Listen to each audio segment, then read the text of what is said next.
Hola, en este vídeo, comentario, vídeo lo que sea, cerramos por el momento el ciclo del chamanismo, a menos que me preguntéis algo sobre ello y tengamos que hacer un vídeo respuesta. Y lo que quiero hacer es hablar sobre dos relatos, dos cuentos que vienen de la tradición oral japonesa. Quiero con esto cerrar la parte del chamanismo que era parte de la pregunta de Virginia, y Clara hace tiempo me hizo una pregunta sobre que contase una historia o un cuento de Japón. Yo no soy tan bueno como ella y como Hansa, como Jaime, contando cuentos, y además mi idea es contarlos dentro de la discusión de si son relatos que hablan del chamanismo o no. Mi opinión es que no. Y el segundo cuento, el primer cuento que voy a hablar, que ha sido tratado como un viaje chamánico, es el de Urashima Taro, que lo cuento el primero, y luego el segundo es una interpretación que, bueno, me pareció interesante porque el otro día, hablando con Virginia y con Teresa, empezamos a hablar un poco de ello, y por avivar un poco también temas de discusión, a ver qué os parece. Y va a ser un pequeño comentario al cuento de Kaguya Hime no Monogatari, o Taketori no Monogatari. Bueno, el cuento de Urashima Taro es un cuento que ya he dicho que algunos autores han interpretado como viajes chamánicos, y es una historia de la oralidad bastante popular, que ha aparecido también en referencias en manga, anime, etcétera, y otras películas, y que habla de un chico que iba andando por la playa y encuentra a unos niños o unos jóvenes apaleando a una tortuga. Entonces ayuda a la tortuga, y la tortuga le dice que, para agradecerle, que vive en un palacio submarino y que si se sube encima de ella lo lleva a visitar ese palacio. Entonces Urashima Taro se sube encima de la tortuga desciende hacia el reino subacuático, y allí se ve que era se convierte en una princesa, porque ella había sido transformada por una maldición en una tortuga, y allí pues Urashima Taro es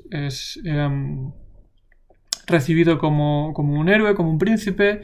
Se pasa varios días allí pues festejándolo, comiendo manjares, etc. Pero finalmente está preocupado porque su madre está enferma y quiere volver a su mundo para cuidar de ella, y la princesa le da una pequeña caja que le dice que tiene una serie de secretos y que no abra. Entonces Urashima Taro vuelve otra vez al mundo, a Japón, y cuando sube lo ve bastante cambiado y le pregunta a un pescador si conoce a su madre, le explica quién es, y entonces ahí descubre que esos días, lo que habían sido días en el mundo subacuático, han sido cientos de años en su mundo, en Japón. Un poco compungido y con la tristeza del shock de haber llegado a esa situación, abre la cajita, y entonces salen unos polvos y se convierte en un viejo. Es decir, los años que habían transcurrido en Japón son aplicados de pronto a Urashima Taro. Ya digo que algunos autores como Al Sasjen lo han hablado de un viaje chamánico, porque hablan que Urashima Taro es un viaje a otro mundo que se hace desde el estatismo, desde estar estático. Es un viaje que además tiene que ver en algunos casos con hallar la cura para su madre. Es decir, un viaje chamánico en el sentido de alguien que consigue ir al otro mundo para conseguir un bien y volver para curar a la gente de su propio mundo. Además, teniendo en cuenta que el mar, lo que es la frontera del mar en Japón, muchas veces ha sido adscrita al mundo de los muertos, pero se pensaba que más allá del mar es donde se hallaban los difuntos. También tiene que ver con los problemas de traducción en el Kojiki, de cómo se hablaba o se definía al más allá. Y esto apoyaría la tesis de Urashima Taro como un viaje chamánico. ¿Problemas que yo le veo? Pues primero que Urashima Taro no viaja a este mundo para curar a su madre, sino que viaja simplemente porque se le ofrece una princesa. El siguiente problema es que él no regresa con una cura para su madre, sino con un cofre que ya hemos visto que además casi sería una maldición el abrirlo. Se oye por aquí a Hana atacando al gato. Y ahí viene el gato.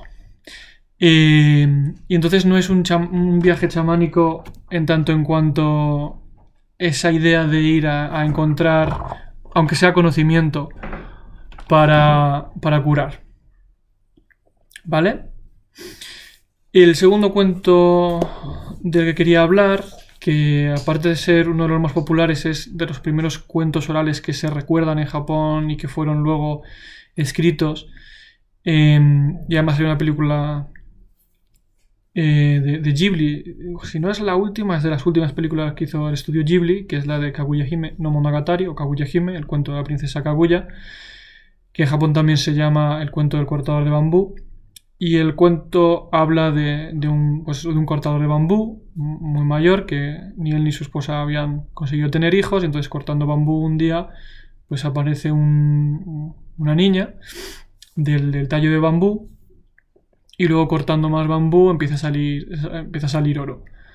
Entendiendo que el oro era para darle un estatus a la princesa Kaguya, que es la princesa que sale del bambú, le lleva a la capital, a Heian-kyo o a Kioto, y ahí la pretenden diferentes nobles, etc., y la pretende incluso el emperador. Ella decide no casarse con nadie, y entonces en un momento dado ella explica que van a venir a llevársela desde la luna, que es de donde ella viene, y aunque el emperador organiza a sus guerreros e intenta hacer una defensa, la procesión de la luna se lleva a Kaguya Hime y marcha y desaparece.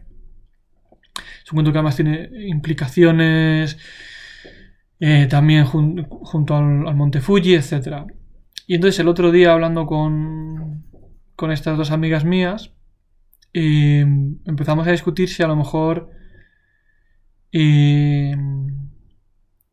esa llegada de la luna, de las que se la llevan otra vez a su mundo, y el intento del emperador porque eso no ocurra, no puede ser una representación de la muerte de una persona joven, y los intentos de su marido o su pretendiente, o en este caso el emperador, sus intentos porque la muerte no ocurra.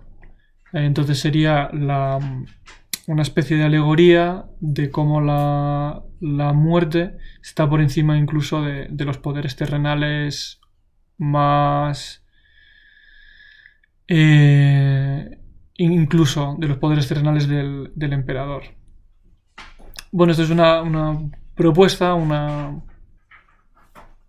elucubración más bien mía. También hablamos de si podía significar a lo mejor el ciclo menstrual y como el inicio de la menstruación en Kaguya Hime, y que entonces ocurriese un viaje espiritual que la cambiase en ese viaje hacia la luna, por otras culturas que han sido así.